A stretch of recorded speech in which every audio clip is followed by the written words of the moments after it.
Hello, you wonderful people, and welcome to another episode of Crime Centric. This being a show where it's about crime dramas that I watch. For today's episode, I'm going to talk about episode 4 of Leverage Redemption. A lot of interesting things went down in this episode, so let's break it down. What makes this case very interesting, this situation, is the fact is that Harry went and sought out the person in particular because he saw Isabella, the daughter, of one of the men that were killed 3 years ago in that building collapse. Mateo warned the guy who runs things time and time again, this place isn't safe, we're cutting too many corners. Dude didn't want to listen, and the building ended up collapsing. It is kind of ironic, he doesn't care about anyone else's life. It's like it doesn't matter, they're just nameless faces to him.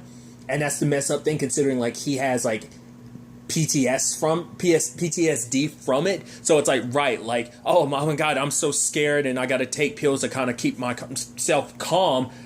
There's all that, but then it's but you don't give a crap about none of the people that died because of your negligence. I mean, not even your negligence, just you just straight up being just a terrible human being. So obviously it's a thing of Harry kind of made a promise of right, we're going to get you, make it sure that that guy pays. Jason, I had to really quickly look it up because I actually forgot his name. But Jason Crowley had,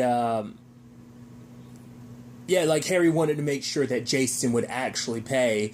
But even, Sophie's right, that's why you don't go to the clients by yourself. Because also, we don't make promises like that. Because, we can make sure that they kind of lose out their money. Because the whole point is to basically run a comm where basically the person who kind of inspects the buildings or whatever, make them kind of believe the building isn't as safe as it seems like it is, because they've actually gone above and beyond to make sure that this building in particular is safe. They've actually poured a lot of money into it, so if this building ever got in trouble for construction stuff, it'd blow up in their faces big time. So the whole point is to have Parker doing a French accent replace the person who's actually supposed to be doing it. She goes on the tour with Jason and eventually his wife Krista, and then Harry and Sophie distract the real person by showing her the most rundown aspects and making her realize, this place is kind of a dump. We also find out, it's not just Jason that's a terrible person. His wife, Krista, too. I mean, she's the reason why he was able to get away with everything, because of her powerful family and everything. So they were able to kind of make a lot of the charges and everything against him disappear. That's why he never suffered any actual ramifications because of what went down 3 years ago. And, we also immediately, the way she's looking at the driver, you immediately so she's having an affair, so he doesn't even know that. But it's you're scummy people, so it's not oh, poor Jason. It's no, screw him. There's also a part of your brain that's kind of I kind of like that your wife is cheating on you, just because I'm petty. I want everything in your life to go wrong because you're a terrible human being. But, so they were able to ultimately, scare the lady off, while Jason and Krista think everything's, going copacetic.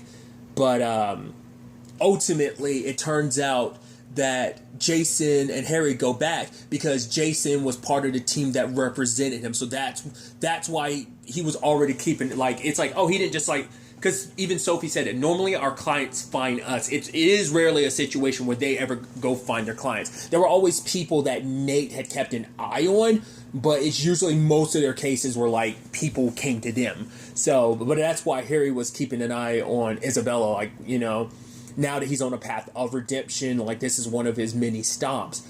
And so it's first and foremost, he lied about it. That's the biggest thing. It's this team, you don't lie in this team and stuff like that. And it's understandable why they also had that perspective, because Sophie brings it up later on of don't lie, we don't lie to each other, we're a team. And it's they actually had to learn that the hard way, because obviously you had Sophie lying about David in season 1 of the original show, and you had in season 3 you had Elliot lie about his relationship with Monroe, and then in the final season, Hardison and Nate were lying to everybody about what they were up to connected to the Black Book. So they know first and foremost of just what the ramifications of lying can be, so that's why also and I do appreciate that, and I think, and that kind of ties into the Monroe thing a little bit with Elliot, is right, Elliot's done amongst anyone in that group. Has the biggest regrets out of anybody, like because he's done a lot of stuff he's not proud of, and let's not forget he even said the worst thing he ever did in his life he did for Damian Monroe. So, because we still never found out what that thing was, because he made a whole point to Parker. If you ask me that, I'm going to tell you. I'm actually going to tell you. So please don't ask me. So.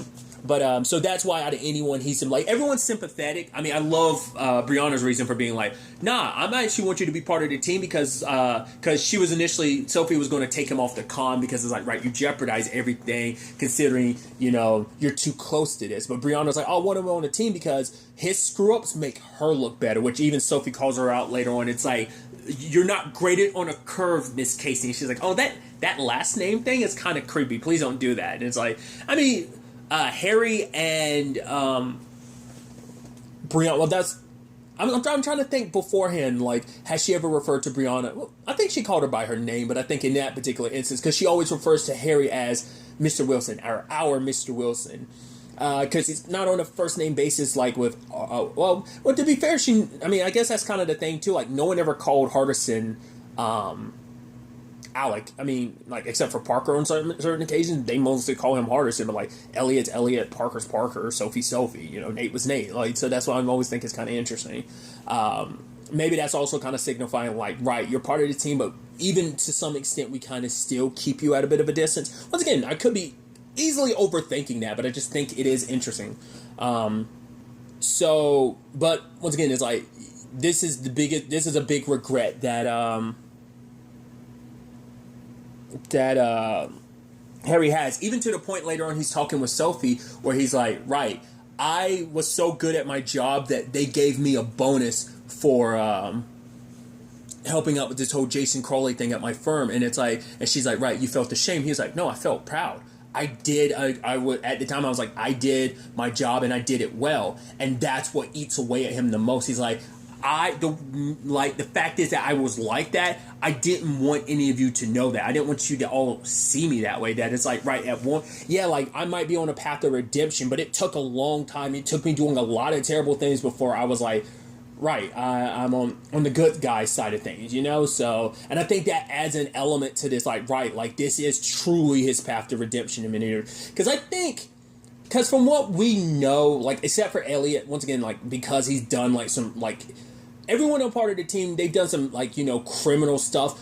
Probably not to the extent of what Elliot's done and Harry has, because Harry's, like, got some really terrible people out of, like, what they've done. But that was even a debate for Sophie where she started wondering, like, right, a lot of the stuff I've done, like, what if, like, some of the stuff I stole and stuff like that got eventually used as, like, profiting or, like, giving money to terrible people. Like, she never really, like, all the conning she ever did, she never thought about the after effects, the events of, like, right, where some of, like, the money, like, and what she did, like, some of the grifting she did, like, where some of that could have led to the, like, the ramifications of it. So I think that's also why Sophie's kind of hard on him, too, because it's, like, she's coming from that experience of, like, right, I know what having to, like, think about the consequences to your own actions. So I think that's just an interesting element altogether. Even that line from Elliot, because he was like, you'll move past it, and it's like, well, how did you deal with all the stuff that you've done? And Elliot was like, I stopped caring. I just did what I did. I worked for whoever I did and just stopped caring. And then, Nate put this team together. He's like, I thought it was supposed to be a one-off gig, and then I immediately go back to what I was doing before, going back to the way of things. But it's like, Nate, Sophie, Hardison, Parker, like, little by little, every bit of work we did together, I got a little bit of my soul back, and that's why you keep doing this. Like, little by little, like, every little action, you get a little bit of your soul back, so... And once again, like Hardison said in, like, the first episode, it's like, nah, Elliot wakes up every day saying, I still got more to do, It's a lifelong process. Like, who knows if, in his mind, if he'll ever be done making up for what he did, which, interesting parallels to other stuff that's come out recently about kind of, like, your path to redemption, I'll go ahead and talk about it. Like, that's kind of what the Black Widow movie's about, so I think that's just kind of a fascinating timing and everything for all of this, but, yeah. Because they actually both dropped on the same day now that I'm thinking about it. Like, season 1 of this and Black Widow both dropped on the 9th. So that was just interesting to think about. But Harry has to go to this party and pretend like he's himself. Because, like, yeah, they were ultimately able to scam them out of, like, ruin everything for them. But Krista has some very powerful friends that she was able to convince to basically, right, if they can get their money, like, you know, Harry said, like, yeah, early in the episode, it's like, right, if people like Jason Crowley, like, they will find money. So it's like, right, like, how are we going to work around this? And the whole point is, like, part of the plan was to get, you know, Harry at the party to kind of get the lay of the lands. But partway through the conversation, like, the thing is, he has to go back to being his slimy self, and he couldn't completely commit. And he did for a bit, and then the moment Jason started talking to him about the previous thing, it's just like, right, that man's name was Mateo, like, and you don't even remember. He's like, no, that's what I got lawyers for. It's like, yeah, and now you got to get away from all those charges and get here and be at the party so you can talk about it. And it's just like, because of that, Jason sent him away, and Sophie kind of grounded Harry for, like, his misstep in this situation, you know. Understandably so. It's just like, right, it just became too much when, like, you know, once again, I'm not saying, like, Sophie is wrong for her position. It's just like, no, because of her own personal experiences, everything they went through as a team, she knows, like, you know, like, right, like, every case is, you know, personal. So it is a thing of, like, that's why we can't lie to each other, because, like, we have to be honest, because, like, right, they've also dealt with situations where we've gotten people, Nate in particular, got too personal with cases, and that's led to, like, bad things. So, like, they know the personal experience of, like, getting too close to a case like that.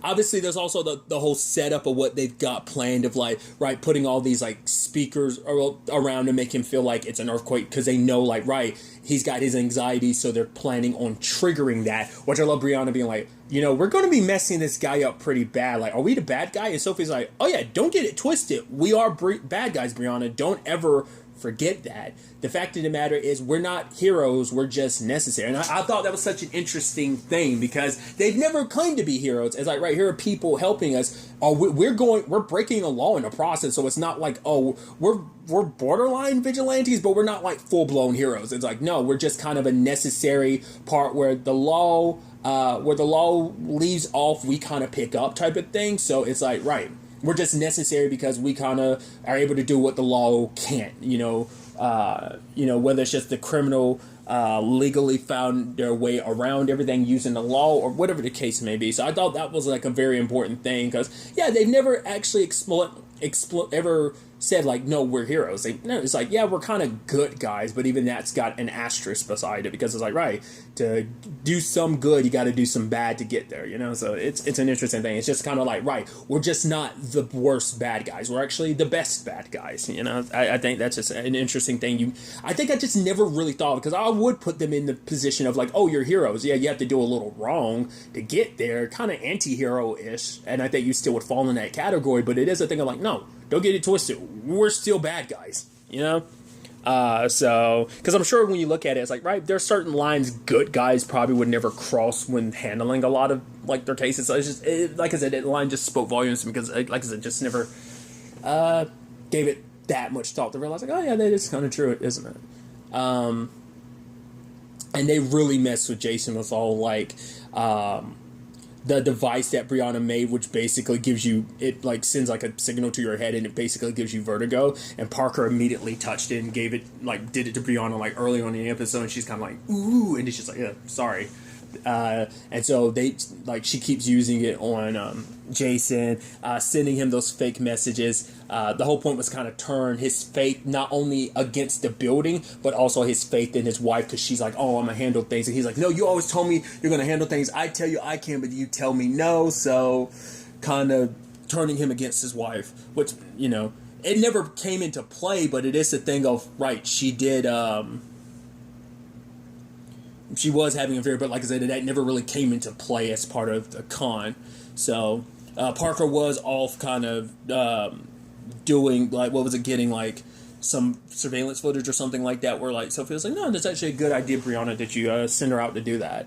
Because they were also buying time initially for her to go through a safe, which I love that whole bit about like, faking a iris scan, like by like getting a picture of someone, and it's like, right, if there's at least 75 pixels, Brianna was saying like, yeah, you can beat an iris scan. I was like, oh, that's interesting. Once again, like, wow, like they've always had to find a way around, like they never were able to do that. They always had to legitimately get that person's eye, because there were a few occasions in the original series where they had to beat an eye scanner. It's like, right, that's an interesting way, but I guess it's also like, right, tech is advanced, and it's like there's such high picture quality on stuff that you can kind of compensate. I just thought that was fine. That was interesting.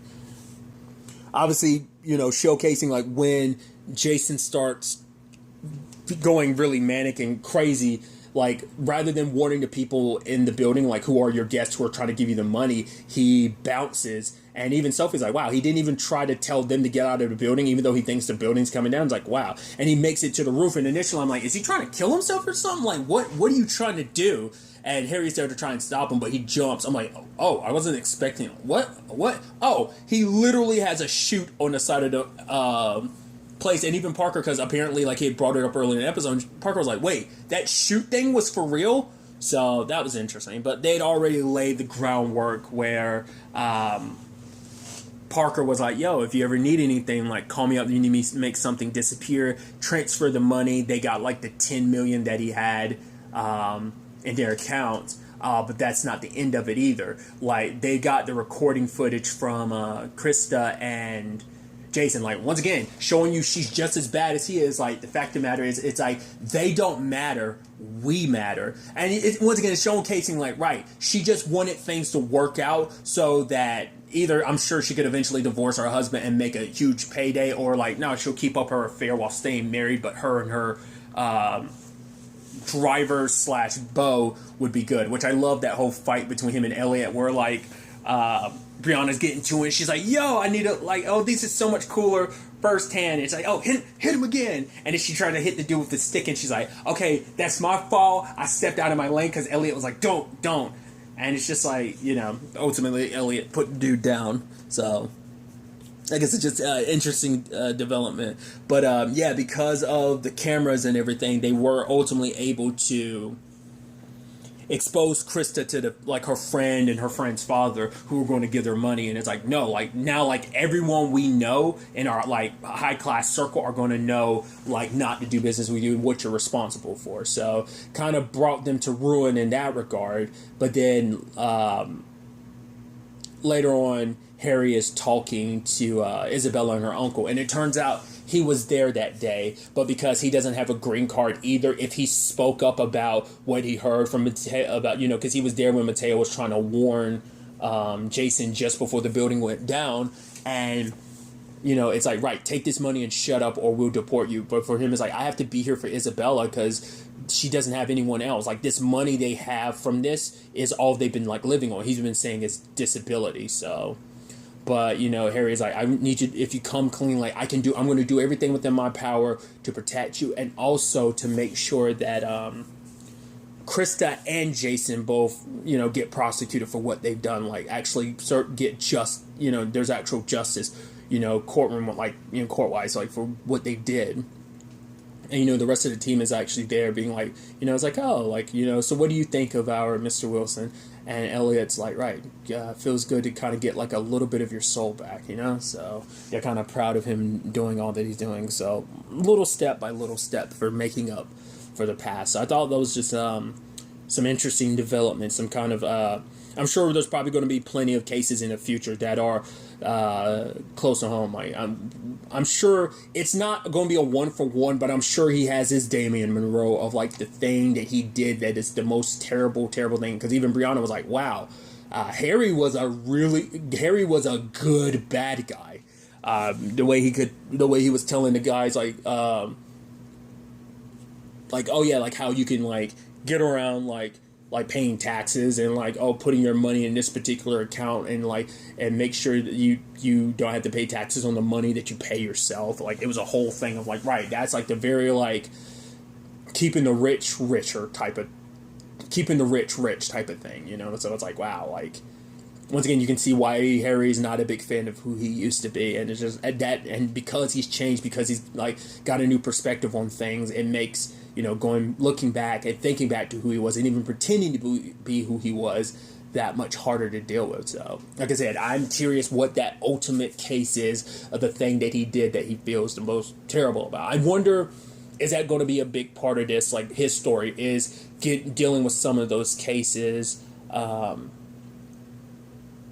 Or will it just be like every once in a while?